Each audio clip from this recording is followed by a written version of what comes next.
Yes okay, ఒక్క నిమిషం. Yes మంచి మాట్లాడారు. ఒక్క నిమిషం ఒకటి వినిపిస్తాను మీకు. జగన్మోహన్ రెడ్డి గారు ఏం మాట్లాడారు కూడా వినిపిస్తాను, ఒకసారి వినండి ప్లీజ్. మహానగరాన్ని కడతాం. వినండి. మా బుర్రలో నుంచి వస్తున్నాం.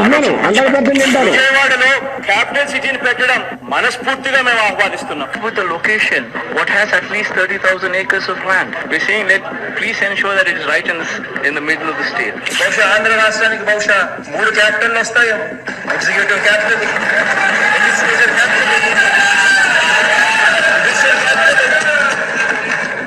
క్యాపిటల్ కూడా రావాల్సిన పరిస్థితి కనిపిస్తా ఉంది అధ్యక్ష. 3 రాజధానులకు సంబంధించిన ఇంతకు ముందు ప్రవేశపెట్టిన బిల్లును ప్రభుత్వం వెనక్కి తీసుకుని మెరుగైన బిల్లుతో సభ ముందుకు వస్తుంది. Visakhapatnam which is going to be our capital. Visakhapatnam which is going to be our capital.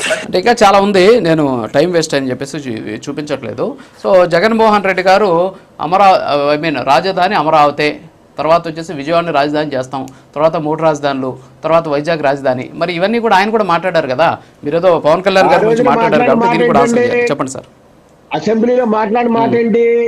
మీరు ప్రభుత్వ భూములు తీసుకోండి, రైతుల దగ్గర నుంచి భూమి తీసుకోవద్దు, 3 క్యాపిటల్ నిర్మాణం చేద్దామని చెప్పారు. చంద్రబాబు నాయుడు గారు ఏం చెప్పారండి? ఏం చెప్పాల? 2013లో ఏపీ రాజధానిని వాషింగ్టన్ డీసీని చేస్తాను, 5 ఏళ్ళు అధికారంలోకి ఇస్తే ఒక ఇటుక రాయి వేయకుండా వాషింగ్టన్ డీసీ ఎక్కడైంది సార్? ఆన్సర్ చేయండి. 2014లో అమరావతి మన రాజధాని అని చెప్పేసి చాలా స్పష్టంగా జగన్మోహన్ రెడ్డి గారు చెప్పారు. మరి మీరు ఇప్పుడు అదే కదా నేను వినిపించింది కూడా మీకు. 2014లో అమరావతి మన రాజధాని అని చెప్పి అసెంబ్లీలో ప్రతిపక్ష నేత హోదాలో జగన్మోహన్ రెడ్డి గారు చాలా స్పష్టంగా చెప్పినటువంటి మాట అది. తర్వాత వచ్చేసి ఏపీ రాజధాని వాషింగ్టన్ డీసీని చేస్తానని చెప్పేసి ఆయనే చెప్పారు. 5 ఏళ్ళు అధికారంలో ఇచ్చారు. ఏం చేశారు చెప్పండి మీరు? సరే చంద్రబాబు నాయుడు, పవన్ కళ్యాణ్ వాళ్ళని వదిలేసేయండి, మీరేం చేశారు చెప్పండి 5 ఏళ్ళు?